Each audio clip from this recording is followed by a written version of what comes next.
Yo les gars, bienvenue dans cette toute nouvelle vidéo où on va parler d'un artiste que perso moi j'ai découvert l'année dernière et qui dès ma première écoute est devenu ma révélation de l'année 2025. Et comme je saigne ce gars de fou et qui n'est pas encore vraiment trop connu, je me suis dit que je devais partager cet artiste avec vous pour que vous puissiez le découvrir. Ce gars-là est vraiment talentueux et ramène aussi cette touche des années 2000 qu'on aime tous. Et ouais, c'est vrai que bon, il n'y a pas trop d'infos sur lui en ce moment en tout cas, mais bon, j'ai fait les recherches nécessaires pour qu'on puisse découvrir l'artiste B. Et oui, je sais, ça se lit en 3E. Dis-toi que ça m'a pris quelques mois pour que je puisse comprendre comment on l'appelait vraiment. There's a lot of people who also say like 3E or 3B, and I'm like, where are you getting that?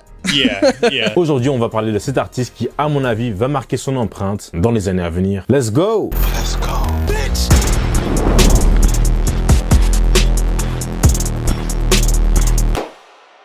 De son vrai nom, Austin Keller Broadway commence son amour de la musique en écoutant le son Lose Control de Missy Elliott. Music makes you lose control, music makes you lose control. Il commence à chanter dans une chorale dans sa ville natale au Texas et dès qu'il chantait, son prof lui disait en mode « Damn, petit, t'es chaud, tu dois venir plus souvent ». Du coup, il sera dans plusieurs chorales, mais ouais, on va vite le virer. Vous êtes viré. Et vous allez peut-être pas me croire, mais ils l'ont viré parce que il mordait ses camarades de classe. Yup, Suarez Thing. Et ça, c'était quand même un grand problème. Parce que B, ça bagarrait beaucoup en primaire et secondaire. C'était tellement grave qu'on a dû l'envoyer dans un programme de gestion de la colère. Et je dois dire que ce programme a porté ses fruits. Parce que après ça, c'était fini. Il ne se bagarrait plus. Donc, happy days! Et c'est marrant parce qu'on dit que quand il était petit, le petit Austin là, il était très timide. C'est vraiment le genre de petit timide, mais qui va te choquer une fois que tu l'embêtes. Et bon, après ça, voilà. Il kiffait plus trop les chorales, Donc, ses parents vont l'inscrire dans un cours d'instrument. Et c'est là qu'il va apprendre à jouer à la trompette.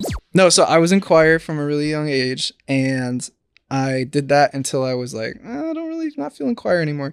My parents signed me up for band, and they have you come in and try an instrument, and trumpet was just the first one I made a sound on, and the music director was like, that is your instrument now.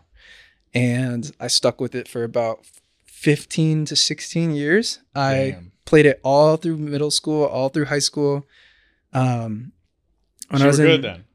I was pretty good. Donc, il va jouer à la trompette dans les orchestres, des fanfares, etc. Il va tellement kiffer la trompette qu'il va choisir une option artistique à l'université de Oklahoma. Et dès qu'il pose les pieds dans le cours de trompette, c'est là qu'il se rend compte que, damn, en fait, je ne suis pas le plus chaud et pas le plus déter en fait. Pourtant lui il avait déjà fixé dans sa tête qu'un jour il puisse jouer solo au Chicago Symphony Orchestra. C'était son rêve. Et le Chicago Symphony Orchestra, en gros c'est un orchestre qui se trouve à Chicago. Mais bien sûr ce n'est pas un orchestre ordinaire. Ils sont vraiment considérés comme un des meilleurs orchestres au monde. Bien sûr avec les meilleurs musiciens. En faisant mes recherches j'ai même vu que Riccardo Muti, j'espère que j'ai bien fait l'accent, qui est considéré comme l'un des plus grands chefs d'orchestre de sa génération, en mode il est né en 41, a participé à cet orchestre. Pour te dire à quel point ce n'est pas des blagues. Et B justement voulait être le meilleur trompettiste de cet orchestre. Mais bon, la vie en a choisi autrement. Et pour lui, à ce moment-là, même s'il aimait bien la trompette, il se disait que ça serait aussi cool de faire autre chose. Mais durant ses années à l'UNIF, il a rien fait d'autre. Et quand il a enfin eu son diplôme, il s'est mis à chercher du taf. Et il a rien trouvé, quoi. I really kind of fell in love with like arranging and like doing sheet music and all that and composing.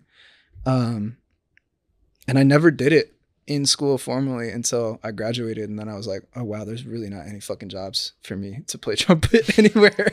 And Shocking. yeah. And Mais bon, heureusement, il va quand même trouver un taf à New York où il apprend aux autres de faire de la trompette. Il va aussi aider certains artistes à arranger des parties de cuivre. Il va aussi les aider à écrire des sons, même dans la production. Lui aussi va commencer à écrire des sons de son côté. Mais B, il hésite quand même. Il était pas vraiment sûr de lui en fait. Mais bon, comme il a dit dans ses propres mots, heureusement qu'il est bien entouré parce que ces gens-là lui ont fait comprendre que ce que tu écris là, ce que tu fais, c'est trop chaud. Lance-toi quoi. Et heureusement, c'est ce qu'il a fait. then yeah, I think like I just keep falling into new things, and I was producing for other people, and I was writing songs as like references for other people, and I was writing my own stuff on the side, and I've just had like been fortunate to have a lot of wonderful people around me that like were encouraging and were like, this is actually good, and you should actually keep doing this. And I did. Mais dès qu'il sort le son Yours Mine le 15 juillet en 2023, bam, c'est son premier hit. Le son sera figuré dans les playlists de Spotify. Plus tard, t'auras encore un autre son qui sera encore un plus gros banger que Yours Mine. Le son qu'il a vraiment fait connaître, je peux dire. PDA, qui est un vrai banger. Franchement, c'est un de mes préférés, perso. À surtout écouter, les amis. Like, that was the first time I ever got on a playlist on Spotify. And that was like one of the moments where I was like, oh shit, this is for real. I think from that point, I was kind of motivated too by the fact I was like, oh, okay, people are listening. And if it's good, they will pick it up. Right, yeah. And I think the second one that really is where I kind of hit my stride was PDA.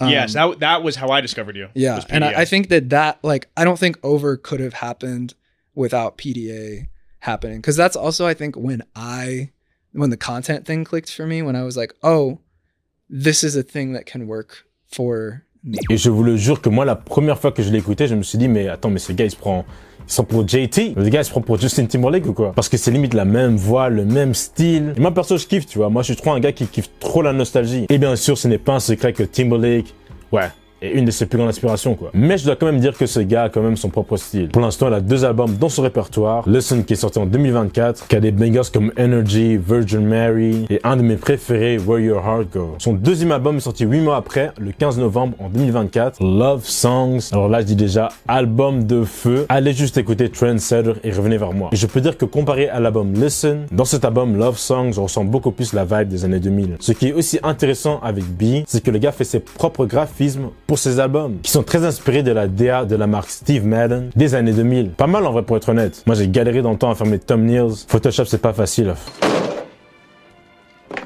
Mais anyways, ouais, il fait ses propres graphismes, même ses vêtements, ses animations, le boog est chaud. En le suivant, ça se voit que sa passion est vraiment au-dessus de la musique. En tout cas, ouais les gars, j'espère que vous avez kiffé cette petite vidéo de cet artiste que j'écoute beaucoup maintenant, hein. Et d'ailleurs qui compte sortir un nouveau album le 20 février, intitulé More Love. J'espère vraiment que ça sera un banger, même si cette fois il n'a pas opté pour la DA Steve Madden pour la couverture. Mais bon, on verra. Abonne-toi à la chaîne si t'es nouveau, lâche un commentaire.